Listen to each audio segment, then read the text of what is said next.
Hey, my name is Alex Fenske. I'm the lead agent for the Chicago Southland Homes team here at Keller Williams.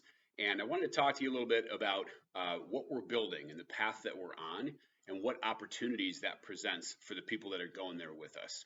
So one thing that's important to know is that Keller Williams is a company of models and systems. And what I mean by that is the way that we teach and the way that we learn is by taking the examples of people that have already gone where we want to go, figuring out what they did, documenting that, and then turning around and just doing the same thing. There's no sense in reinventing the wheel if you're trying to build a big business. And we're in an environment where everyone teaches each other and uses these proven models so that, it's hard enough anyway to build a big business, and yet it's so much easier when you already know the path. And so I want to take you through something that's called the 7-level organizational model. Now, this was first documented back in 2003 when Gary Keller and his team wrote The Millionaire Real Estate Agent. They went to a couple dozen of the most successful, most profitable, large real estate teams and figured out what their org charts looked like and how they got there. Where'd you start and what was the path to get to this? And they figured out what all of them did wrong, what all of them did right, and they documented that model. They've continued researching the best practices and the evolution of that model over the last 20 years. It hasn't changed much. And so what I'm going to do right now is just show you how it starts and where it eventually leads so you can see how truly big something like this can be. So first off, most agents in real estate today start as what we call a solo agent. That means that you're one person, you're an independent business owner, and you do all things for all customers. And so that's your org chart right there. There it is. That's you.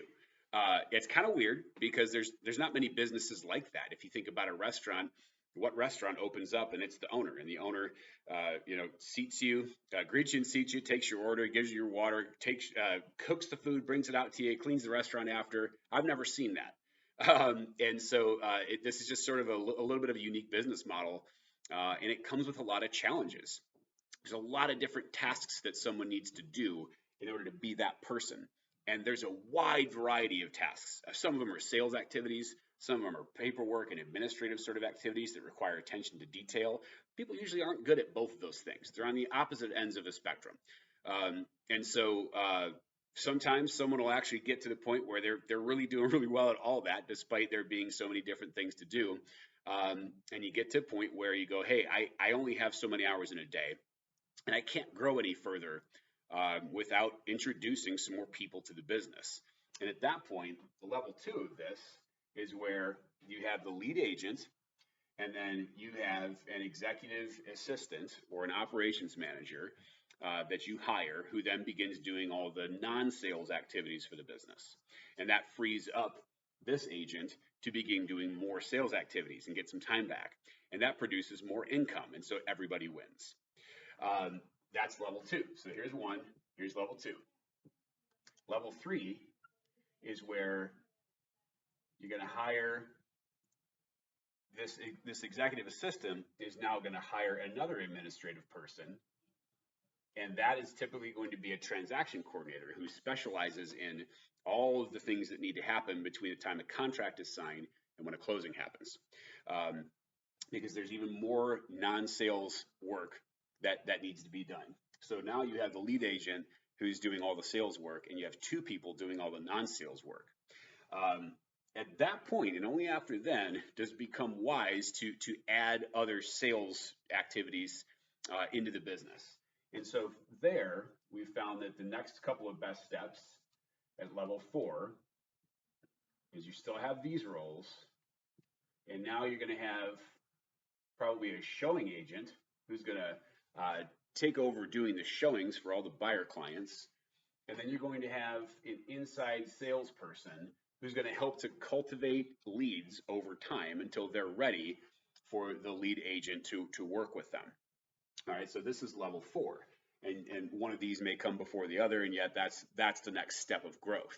Now, there's a few more iterations of how we get up to the level 7. And yet what I want to show you is what this eventually can become. So in its largest form, and there's businesses today that are doing this, in this level 7 organization, what you end up with is you end up with a CEO who is actually not the founder. not that original person up here. The founder may be off creating other business opportunities and creating new leadership opportunities for the people in this business. That's typically what's going on with this person. They've hired a CEO, and then the executive assistant who started as an executive assistant is now a director of operations and has an entire operations team reporting to them, composed of transaction coordinators, listing managers, probably some marketing managers, things like that. Over here, you have the inside sales division, and you have a director of inside sales. And that person is managing a team of inside salespeople. Some are doing handling all the inbound leads. Some are handling the outbound calling to create leads where there weren't any. And this person, again, is now leading an entire department doing that. Over here, you have your outside sales division. And so you have a director of your outside sales team, and they're going to have a listing agent. They'll probably have several buyer agents. And then inside of that, your buyer agents, a couple of them may have a showing agent. So you have a lot of leadership opportunity that's happening here because you have a lot of people that are leading others. And what's important about this for you is that every circle on this chart started as one of these circles here. So when you enter a business that's growing, and this is the path and the eventual vision of where you get to, these directors and that CEO are typically people that come from within. They've been a part of the business. They've helped it grow over time. They've done a great job at their role, and they've earned into that next opportunity. And so if you're somebody who's looking for leadership opportunity and personal growth, this is the path to get on. Now, one last thing that I'll show you that's really neat is what's happened in order to allow a business like this to get even bigger.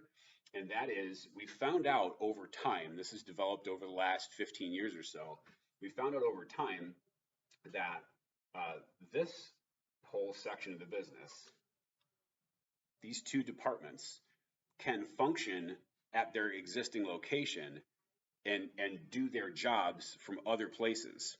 What that means is that it's only the outside salespeople who physically are going out to houses, going out to appointments with clients. What we realized is that these people can turn on their jobs in a different geographic area entirely. And what we call that is expansion. And eventually, the largest businesses in our organization today have expansion divisions with a director of expansion. And then they will have a bunch of, and I'll tell you how many that is, a bunch of expansion locations with expansion partners, and sometimes entire outside sales teams in other geographic areas. And you're running the operations and you're running the inside sales and lead cultivation from the original hub. And now you can grow this business to anywhere. Now, right now, as of today, the largest one of these in our business has 93 expansion locations, closed over $3 billion in volume last year, and $89 million in gross commission income for the team. There's a lot of opportunity here, and there is no ceiling. So hopefully you can see a path to leadership growth, which ultimately involves personal growth, new skills, and a lot of learning, and a pretty awesome career. And so hopefully you can see where this all leads for you, and we'd be excited to talk with you further about how you can become a part of this with us.